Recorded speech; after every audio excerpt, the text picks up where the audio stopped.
Angeles, California. An ex-convict has stolen a truck and now leads officers on a high-speed pursuit through the city's busiest streets and freeways. Sergeant Bart Arachiga is one of the officers involved in the 100-mile-per-hour chase. We received information from the Los Angeles County Sheriff's Department that he was supposed to be armed, that he was an ex-felon, that he was not going to go back to prison.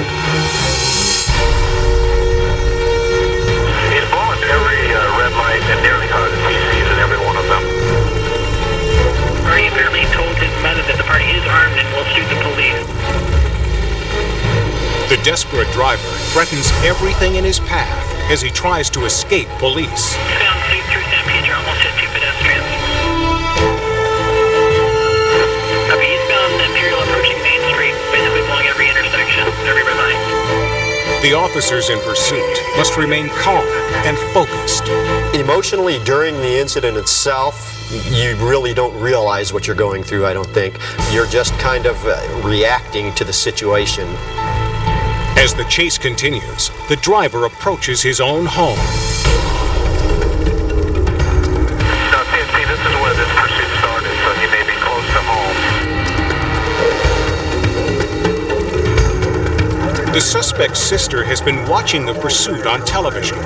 As her brother passes, she races to the truck and tries to convince him to surrender. Somebody's trying to jump on the vehicle. Some female came out and tried to jump on top of the vehicle, and she fell off the vehicle and now into the middle of the street. But the driver accelerates and speeds back to the freeway. Got brake lights on and a whole lot of sparks coming out. As the streets begin to fill with rush hour traffic, the ongoing chase takes its toll on the stolen truck. There was rubber pieces, tire pieces that were coming off. He just lost the right front tire. He is on the rim.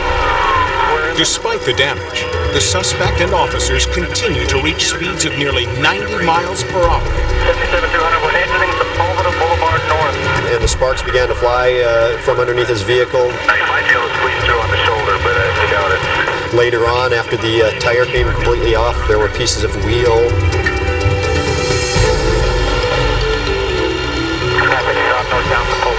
With no escape, the suspect crashes his battered truck into another automobile.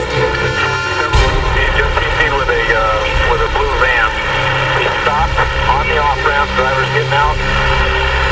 And he's jumping in another car. Inside sits Tim Cole. Before I knew it, he was in my van on top of me, stepping on the gas, and I was putting my foot on the brake. He's saying, "Get out, get out." The terrified driver tries to escape. It looks like the driver might jump out into the center median. But Cole becomes tangled in his seatbelt and can't break free. For several tense seconds, Cole hangs from his open door. I figure if I get thrown into that oncoming traffic, I'm dead, you know. The driver just failed. We're still northbound. Luckily, Cole is thrown to the pavement with only minor injuries. It just happened like a split second. It's over.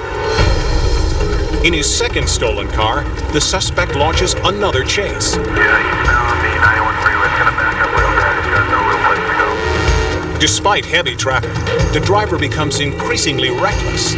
As the chase enters its second hour, the suspect refuses to surrender. We have one car that tried to block him. They hit the shoulder and continued on 91. Finally, a desperate decision ends the chase.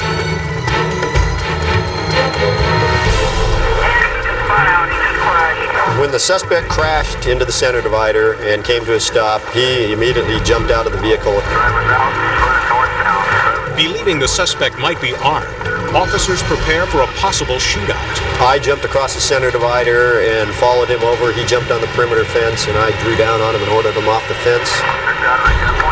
Fortunately for officers, the former felon surrenders without a fight. The 65-mile chase has caused 24 traffic collisions among innocent civilians. Police officers arrest the suspect while the disabled van is moved to the side of the road. This reckless disregard for the law and safety of others will be punished. Only now do officers allow themselves to reflect on the ordeal. After the situation's been resolved, you realize just exactly how dangerous the situation was and what the outcome could have been. As for the suspect, he's sentenced to 16 years in prison, a fitting end for placing officers and civilians in the path of danger. But disregard for human life is a common trait among determined criminals. Orlando, Florida. As his dashboard camera rolls, Officer Ray Schulte makes what he thinks will be a routine traffic stop. Driver, step back to me with your license, please. I observed a white Dodge Intrepid traveling northbound from the South County line. It was traveling too close to a camper trailer that was in front of it. You got up to within 2 car lengths of it at 65 miles an hour. Okay? Just not too close. Okay? You need to do me a favor, keep your hands out of your pockets for me. He stated to me that he was traveling up to Tallahassee. He was going to visit some people up there for spring break, which at the time seemed rather odd to me because spring break had occurred about a month earlier. Is this your car or? It's a rental car? Okay. Who's in the car with you? That's my brother. Your brother? Is he going up there with you, huh? At that point, I went up to the passenger in the car, asked for the rental papers, which he gave to me. But a check of the papers shows that the vehicle was rented to a woman named Maria, not 2 men. Who's Maria? Maria? Mm-hmm. That's Huh? That's mom. Your mama? Yeah. Or yours? His mom. His mom? Yeah. Related? Your cousins? I thought you were brothers. We had brothers. Well, which is it? Your brothers or your cousins? That again raised my suspicions. At that time, I called for a backup unit to come up and assist me.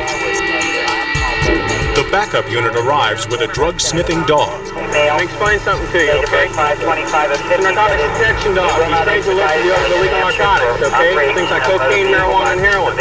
He's alerted on the spot for the odor of illegal narcotics. That doesn't necessarily mean there's something there, but that does give us the right to search it, and we are going to search that, okay? What I'm going to do right now, I'm going to pat you both down, make sure you don't have any weapons or contraband on you. I patted the driver down at that time, as well as the passenger, and began to escort them back to a patrol car to have them sit in the back while we conducted the search of the vehicle. But one of the suspects runs for freedom.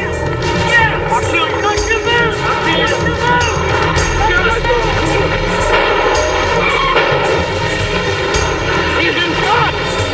He's in front! I shot him! I stepped partially into the vehicle, took a hold of him, and began to try and pull him out. He looked up at me, looked back down, and reached under the driver's seat with his hand. And at that point, I was in fear for my life. I just knew that he was going for a gun. Kenny, Highway 12, signal for any of these vehicles just took off northbound. Shots have been fired. Although shot in the jaw, the suspect escapes and leads police on a high-speed chase.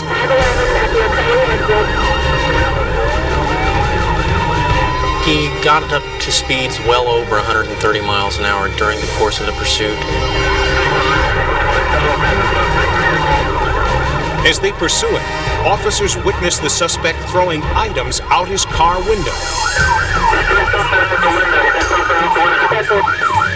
Officers quickly retrieve packets of cocaine as the driver continues his escape attempt.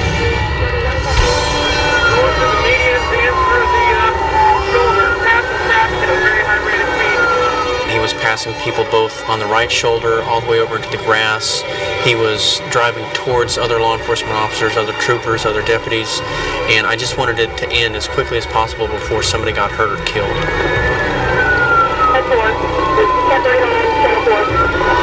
But it doesn't end quickly.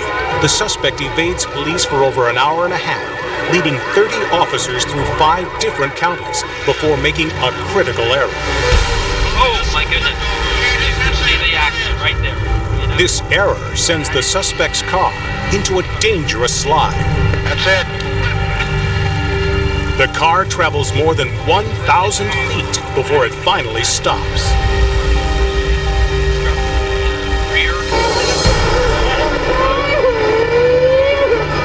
The suspect is taken into custody and later convicted of narcotics possession and resisting arrest. You never know who it is that you're going to stop, whether it's it's somebody that's on their way home from church, or whether it's somebody that's on their way home from the Circle K where they've just robbed and killed someone. You never know.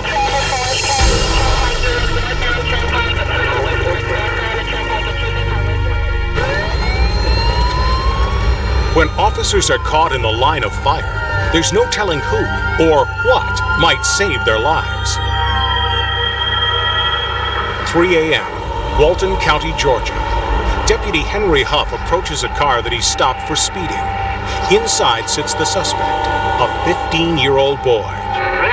She's doing 88 miles an hour. Suddenly, the suspect shoots Deputy Huff twice at point-blank range, but Huff remains on his feet, unharmed, and returns fire. How is it possible to survive 2 bullets fired at a range of 12 inches? Officer Huff owes his life to a remarkable piece of safety gear, the bullet-resistant vest. This is the vest I had on the night of the incident. As you can see, the 2 rounds where I was shot. This is a trauma plate that is inside the vest. As you can see, the bottom one hit the trauma plate here, it bounced off. The other bullet that stuck in the top was lodged in there, was actually dug out. Bullet-resistant vests are made from a fiber called Kevlar. When woven together, Kevlar creates a material that's 5 times stronger than steel.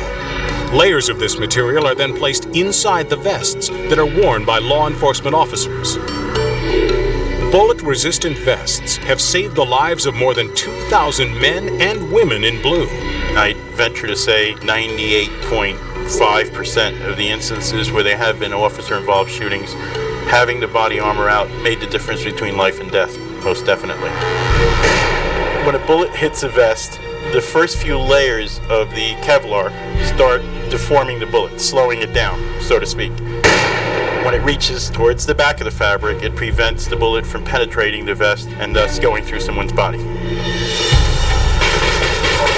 In Jackson, Mississippi, narcotics officer Danny Norton is about to add his name to the list of those saved by the bullet-resistant vest. Boys! Norton and his fellow officers surround the home of a suspected drug dealer. Then shots are heard from the backyard. You hurt, baby? You hurt? That son of a bitch shot at her. I think I got him. With guns drawn, Norton and a second officer enter the house. Hey! Damn! You hurt? Gunfire erupts in the house. Surrounding officers must simply hold their ground and hope that everyone comes out alive. Hey! Damn! Finally, Officer Norton is pulled from the building. Call an ambulance! Somebody! Vince, get the radio and call an ambulance! To everyone's relief, Officer Norton is not injured. Stay put. But a hand to his chest indicates that his vest took a bullet during the shootout. Despite the danger, the narcotics officers re-enter the home. You just won't give it up, man! Again, the other officers watch and wait. Hey, wait, please, now come on! Slide your gun out on the floor! Hands on the back of his head! Minutes later, Officer Norton emerges, his Kevlar vest in his hand. The suspect has been shot and is removed, and the crisis is over. No lives have been lost. But a closer inspection of his vest reveals how differently this face-off could have ended. The bullet that struck Officer Norton hit the metal plate located over his heart. Had he not been wearing his vest, Norton might well have been killed. Thank God for bulletproof vest. Instead, Norton suffers only a small bruise on his chest. He now joins Henry Huff and the thousands of other police officers who are alive today thanks to an incredible piece of technology. Without a vest, I would have been dead. Body armor is your best insurance policy in the world. I don't think you could put a price on that.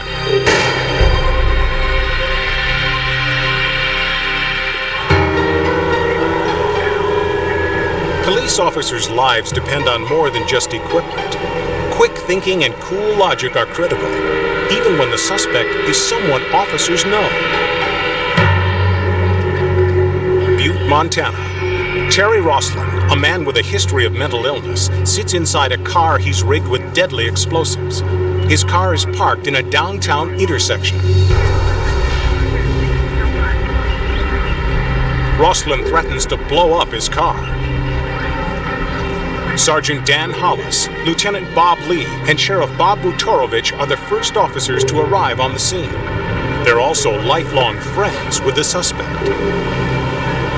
Their first instinct is to reason with Terry. I knew Terry from the time he was 15 years old. We were always able to talk to him, resolve the situation, resolve the problem. I felt very strongly that face-to-face contact would probably be better than standing back 50 feet talking through a bullhorn. While talking to Terry, they discover his intricate system of bombs. They quickly realize the bombs are powerful enough to destroy everything within a 50-yard radius.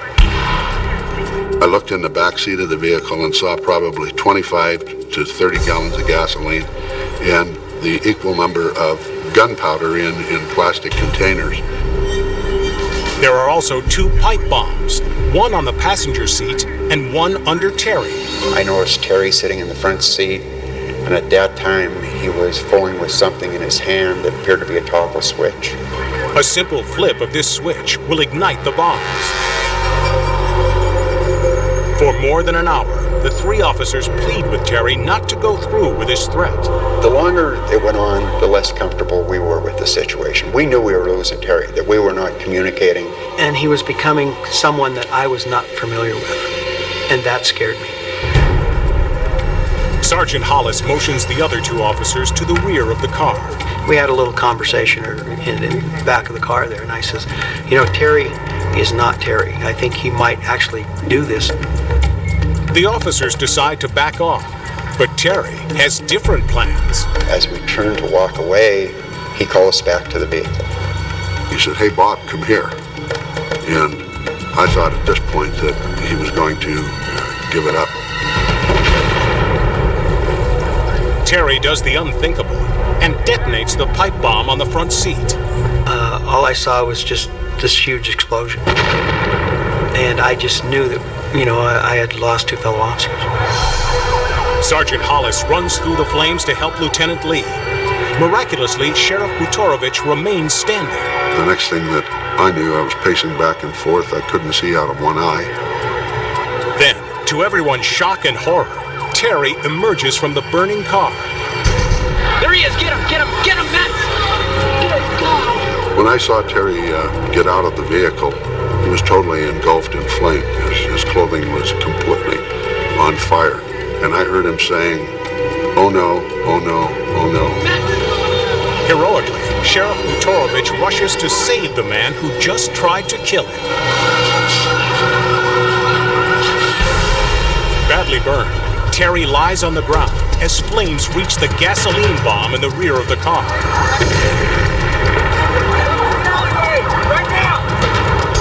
Emergency personnel tend to the victims, while firefighters race to extinguish the flames.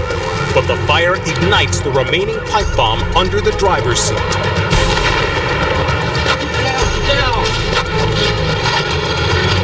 Freed from the risk of additional bombs, firefighters gain the upper hand.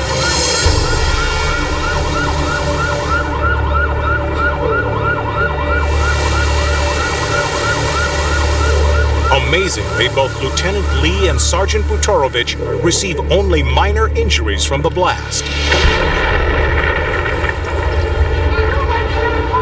Terry Roslin also survives, with burns over 70% of his body. But before he stands trial, Roslin takes his own life. The officers who survived Terry Roslin's car bombs credit simple luck for remaining alive. Do I feel that I'm lucky to be alive today? You bet I do. I'm very fortunate. There are times that I wake up at night thinking about this and sweating, thinking, you know, how fortunate I was. Police officers face the threat of violence every day. They must be ready to react at a moment's notice. Calhoun, Georgia. In the early morning hours, Trooper Mike Ralston becomes suspicious of a man asleep behind the wheel of a pickup truck in a parking lot. Morning, sir. Morning, Mike. I see your license and vehicle registration, if you don't mind. It was a very good location to get into situations that you normally wouldn't get into. I checked the registration on this one, it didn't come back on file. Ralston's station supports his concerns. The name of the registered owner of the vehicle is not the name of the suspect. That's the type of officer that I am, is look beyond the ticket and to determine whether or not there's some other type of criminal activity involved. Who does the vehicle belong to? Mike. No. Do you work for him or how? Can I take it just a minute from the status on that? What Trooper Ralston doesn't know is that the suspect and the owner of the truck are actually the same person, a convicted felon who has changed his name. Even worse, this felon has a history of assaulting police. I really didn't feel comfortable sitting in the patrol unit while this individual was walking around behind the truck. So I went back up to the truck. Are you carrying anything in the back of the truck? My clothes, a couple bags of clothes. He was very cooperative and assisted in showing me what was in the back of the truck. Can you see what's in the toolbox? If you don't mind, bag. While the suspect rummages through the contents of the truck, one item in particular catches the state trooper's eye. There was one particular box that he constantly moved around to attempt to hide. About the box with the brown tape.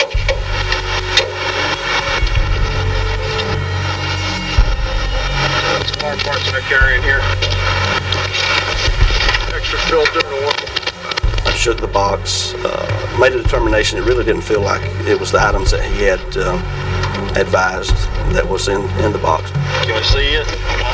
But the man who was so cooperative moments ago now changes his mind and stalls. He did several things, fastened the back cover down on the back of the bed of the truck, went to the front of the truck, removed some items in the front cab of the truck, taking approximately 1.5 to 2 minutes to button up a shirt.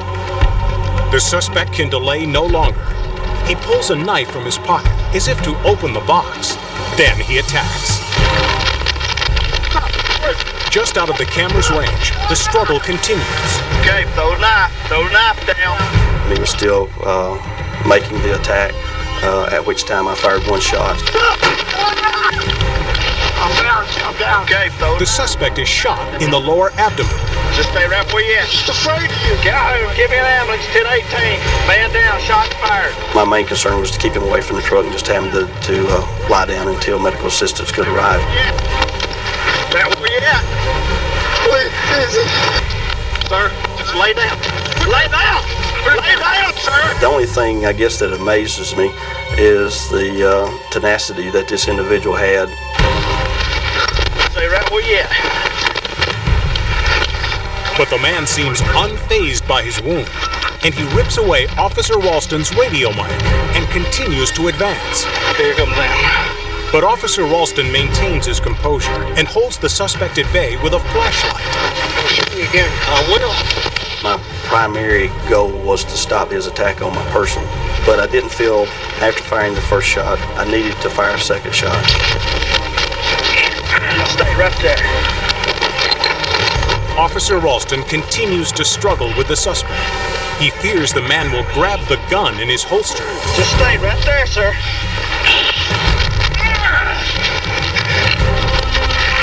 After the individual was able to roll over on his back, gaining possible access to my weapon, I decided to let him back up.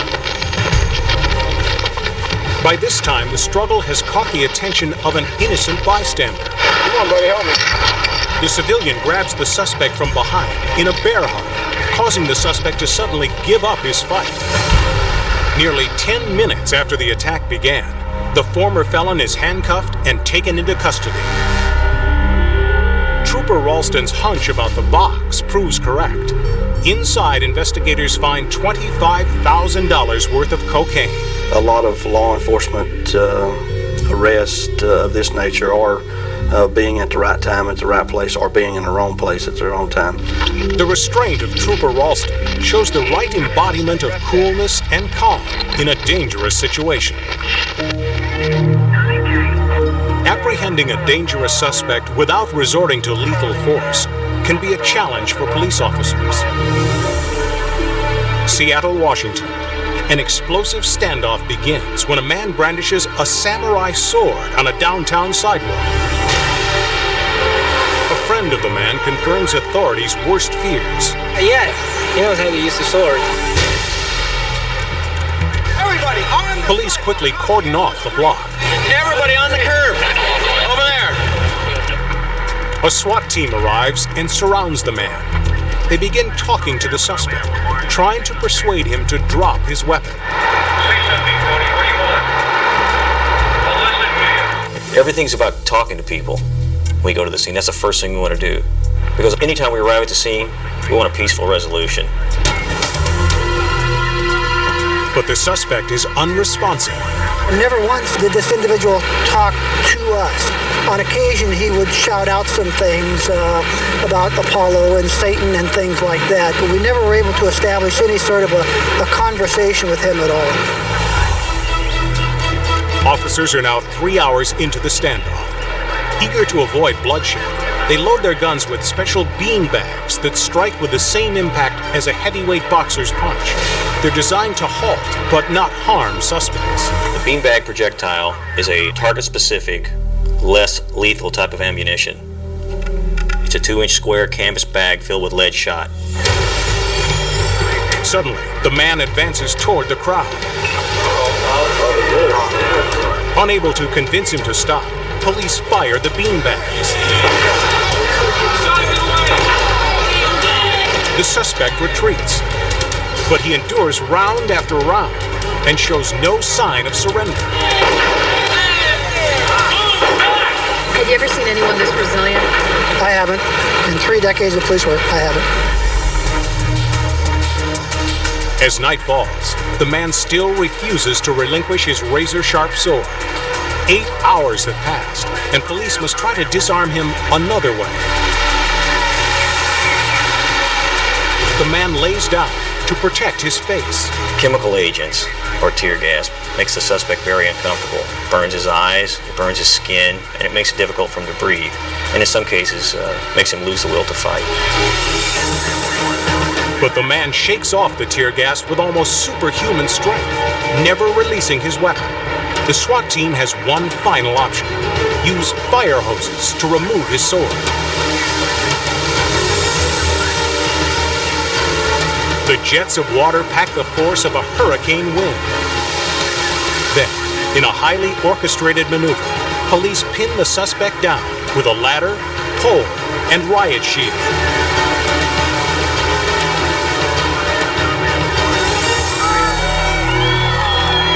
"11 hours after the standoff began, the SWAT team finally disarms the suspect. Those guys went down by the book exactly what they were supposed to do. They finally immobilized the sword and then got on top of him with a shield and took him into custody. It was like textbook. The man is taken to a waiting ambulance. Remarkably, no one is injured, including the suspect. On the streets of Seattle, police were able to prevent a tragedy and save a life by following one strict code. Even in the face of danger, use the minimum force necessary.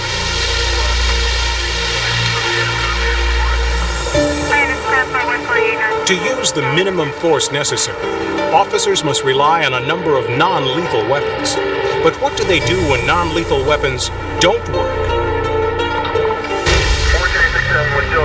Columbus, Ohio.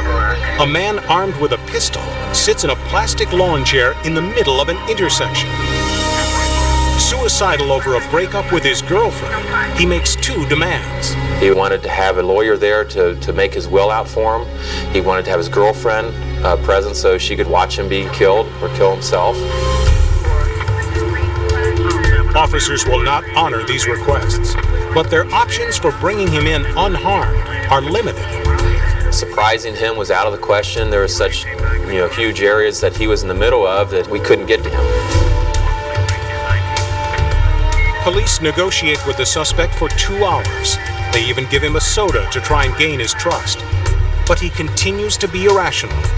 Officers are left with only one hope for a peaceful resolution: disarming the suspect by shooting the pistol out of his hand. It was an extreme situation at that point, so it demanded an extreme solution.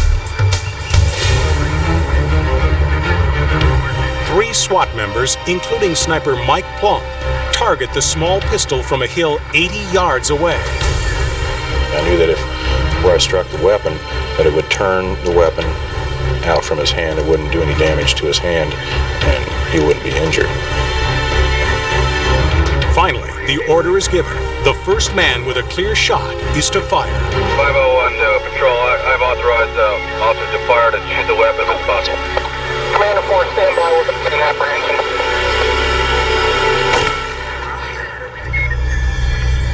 He just kind of looked at his hand, and then he just kind of slumped back down like, well, no gun, what am I going to do now?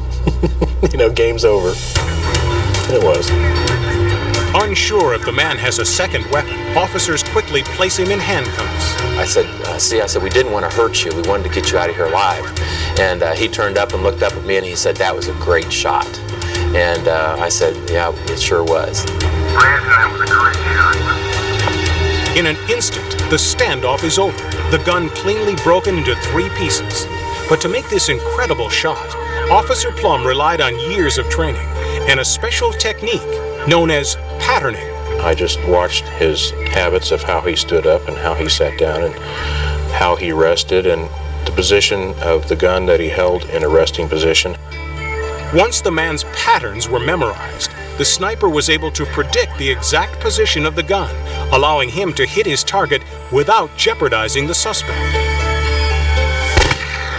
After the bullet hit the gun, it went between his legs and took a bite out of the leg of the chair and went into a mound of dirt that was across the street, and obviously no one was hurt. Today, the remains of the gun proudly hang in the Columbus, Ohio police station, a testament to Officer Plum's incredible shot. But to the sniper, it was the best ending to a bad situation. We resolved the situation successfully. He wasn't injured, and he's alive today. And who knows what contributions he may make. Buddhist monks are known for their peaceful way of life.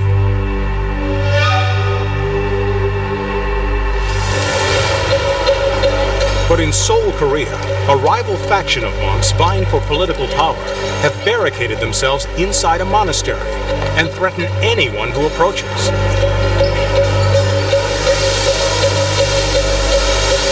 Armed with water cannons and riot gear, police surround the building. Inside, the monks drum and chant over a PA system. Ironically, they also use the PA to apologize to their neighbors for the noise.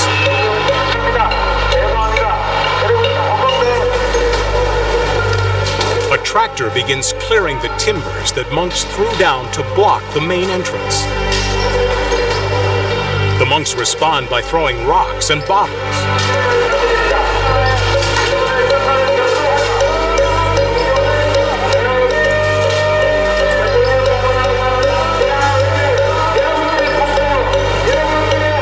One monk even threatens to kill himself with a knife. But friends manage to stop him in time. The rest of the holy men arm themselves with Molotov cocktails and fire extinguishers.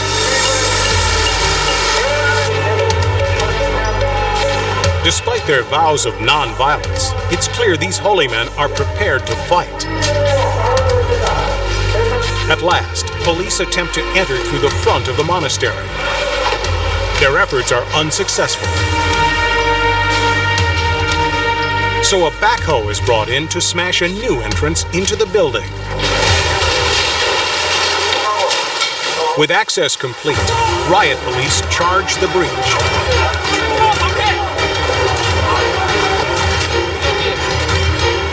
The monks retaliate with any weapon at their disposal. Police need another entrance into the building, so they deploy a piece of equipment called a mechanical ladder. But in their haste, they make the ascent before the ladder is properly secured.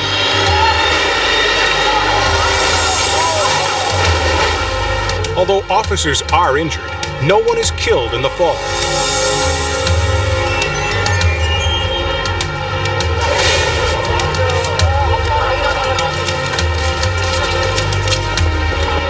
As police gain control of the building, monks resort to a last desperate defense: fire. Firefighters called to the scene quickly douse the flames before they can rage out of control. Just 30 minutes after the operation began, police have secured the building and take the monks into custody.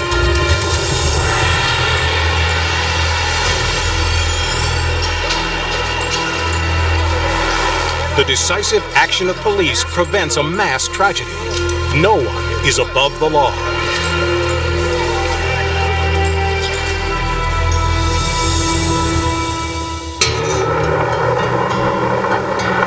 Cedar Hill, Texas. Officer Aaron Barnes heads south on Highway 67. The officer spots an abandoned car on the side of the road. Suspecting that the missing driver is robbing a nearby car lot, he proceeds to the scene. Finding no evidence of a break-in, Barnes returns to the abandoned car. Only this time, it's not empty. As Barnes approaches, his instinct warns him that something is wrong. How you doing, sir? Barnes doesn't know that the suspect has hidden a loaded gun under the seat of his car. What are you doing over there? Oh, why don't you put your hands on top of the hood for me? Okay, put your hands on top of the car for me. Raise your leg. I want to pat you down, make sure you ain't got any weapons or anything. Who else is with you? By myself. That's it. Barnes frisks the suspect, and the man grows increasingly uneasy. Let me see your ID. Open your coat up. Where's it in? Okay. The suspect knows he will go to jail if Officer Barnes finds the gun, and he'll do anything to prevent that. He's right there. Where you come? Why don't you put your hands right there, okay? Put your hands up here. Put your hands up here. Put your hands up here. Get out. The suspect grabs his gun and fires.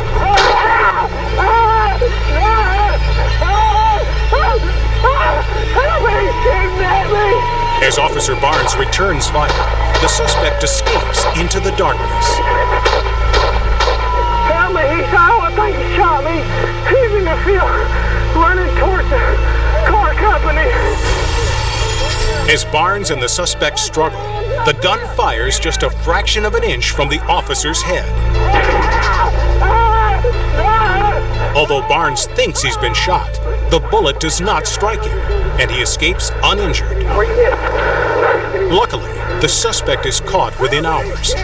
Officers then make a startling discovery. Only minutes before Barnes arrived on the scene, the suspect had murdered a truck driver. Officer Barnes is lucky to be alive.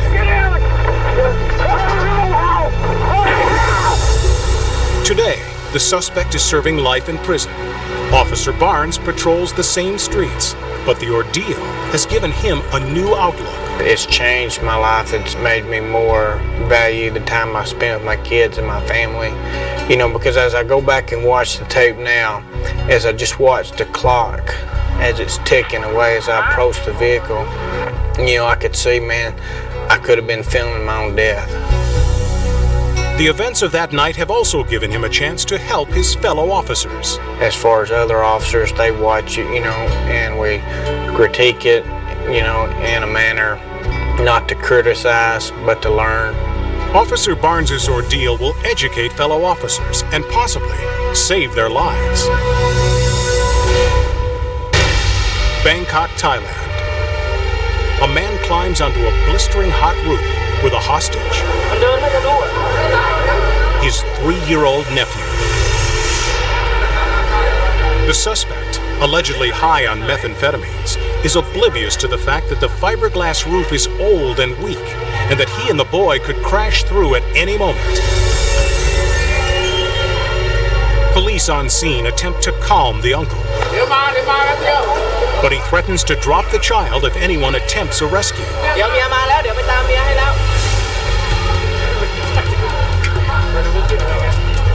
A plainclothes officer negotiates from a ladder.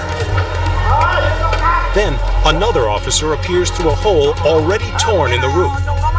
The uncle stumbles away, the fiberglass breaking beneath his feet.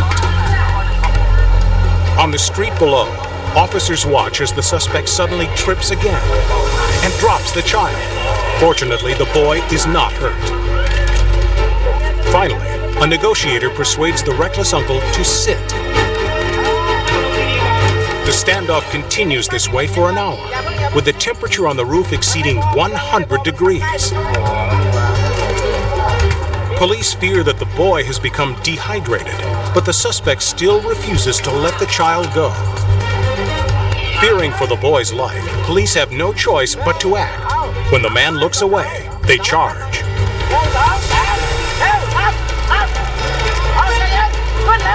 As an officer grabs the boy, he falls through the brittle roof, but he quickly regains his balance and carries the boy to safety.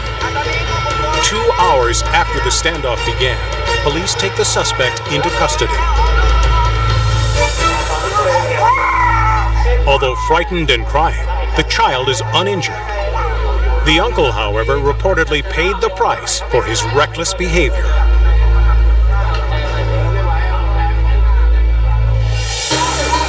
Sumter County, South Carolina.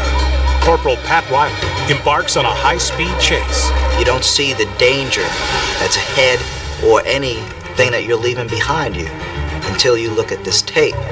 And then you see all the danger that was involved in it. Before today, the driver of this sedan didn't even have a speeding ticket. We were in and out of traffic, pushing both vehicles, south and northbound, to the side of the road without slowing down whatsoever. But what begins as a report of a reckless driver suddenly becomes a 100-mile-an-hour game of cat and mouse. On your mind is to stop this vehicle before he poses any other danger to any other person on the roadway or property. And that was my intent, to stop that vehicle. You're almost 1050 for 3 vehicles. It's clear this crazed driver has no intention of stopping, but in a stroke of luck for officers, he makes a costly move. We were doing approximately 120 miles an hour when he took his hands off the wheel. Appears to be a white male. He's putting his hands up in the air like he don't know what's going on. At that time, I knew that this man was not in the right frame of mind. He definitely was not in the right frame of mind. This reckless act causes the suspect's car to spin out of control. Base, he's 1050. He's 1050.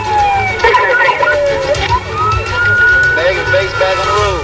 I don't know if he was a professional driver or not, or if it was just pure luck.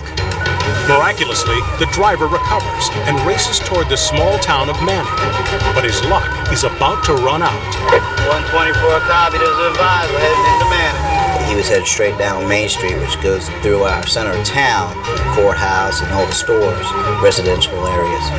Careening through the quiet downtown streets, he finds himself trapped. Desperate, he tries to cut through a gas station.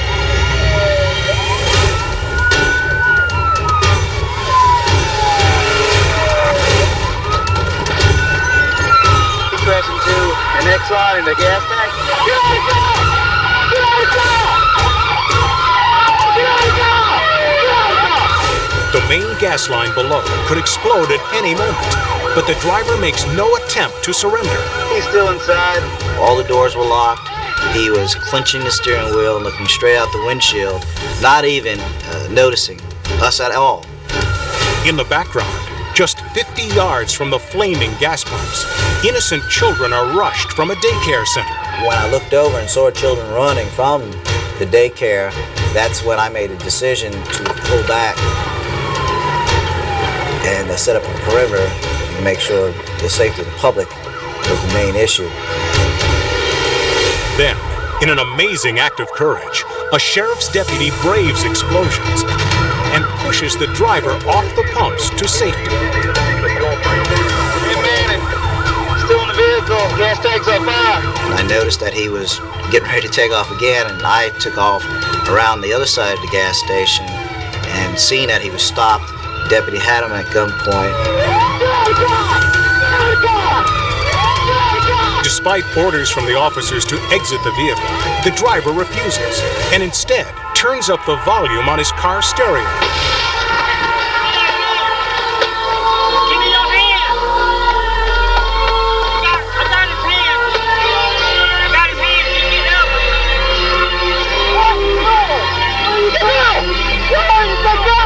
When I entered the vehicle through the window that we broke out, his driver's window was half down, and you could hear classical music coming from the vehicle. As the music blares and emergency units fight the inferno, police are faced with yet another challenge. They would not loosen his grip from the steering wheel. His knuckles were white. That's how much of a grip he had on the steering wheel.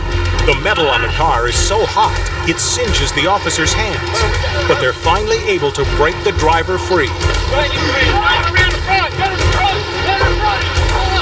As we extracted him from the vehicle, we were ducking because the gas pumps were exploding. We drug him to safety in front of the vehicle and placed him under arrest.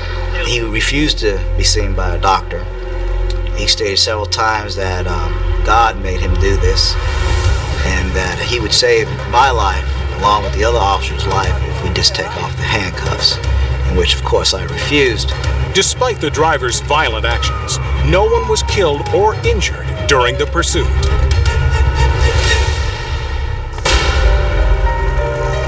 High-speed chases may seem exciting on television, but for the officers involved, each one of these harrowing pursuits is a life-or-death situation.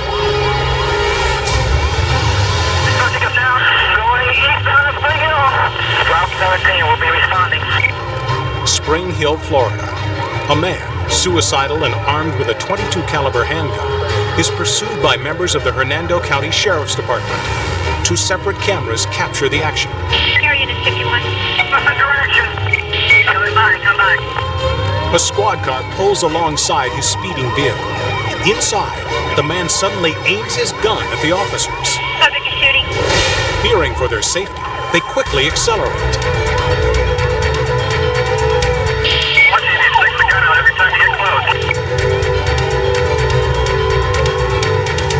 Moments later, the man opens his window. This time, he points his gun at police behind him. But this causes him to veer off the road and smash into a mailbox.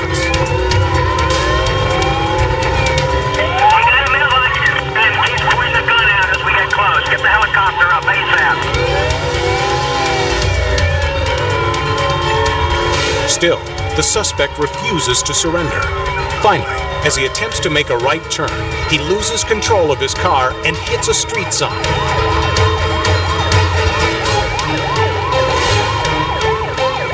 Without warning, the man hits reverse. Police then open fire, injuring the suspect and ending the pursuit.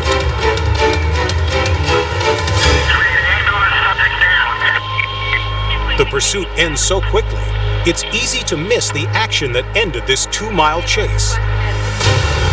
First, the suspect tries to escape by backing up. Police open fire, while an officer barely manages to jump out of the car's way. Then, according to police, the suspect raises his gun, prompting another officer stranded in the back seat of his squad car to shoot through his own rear window. 35 rounds are fired, and the suspect is hit 3 times.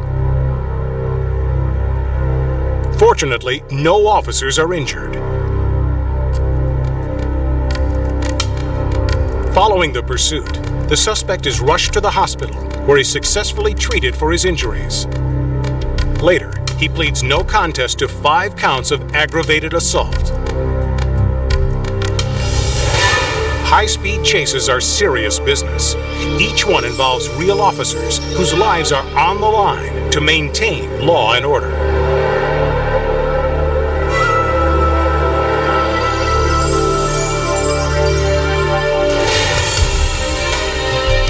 When violence erupts, when lives are in danger, these are the brave men and women who we turn to for help. Whatever risks they face, these officers have taken an oath to answer the call. Their courage and dedication make the world a safer place for us all.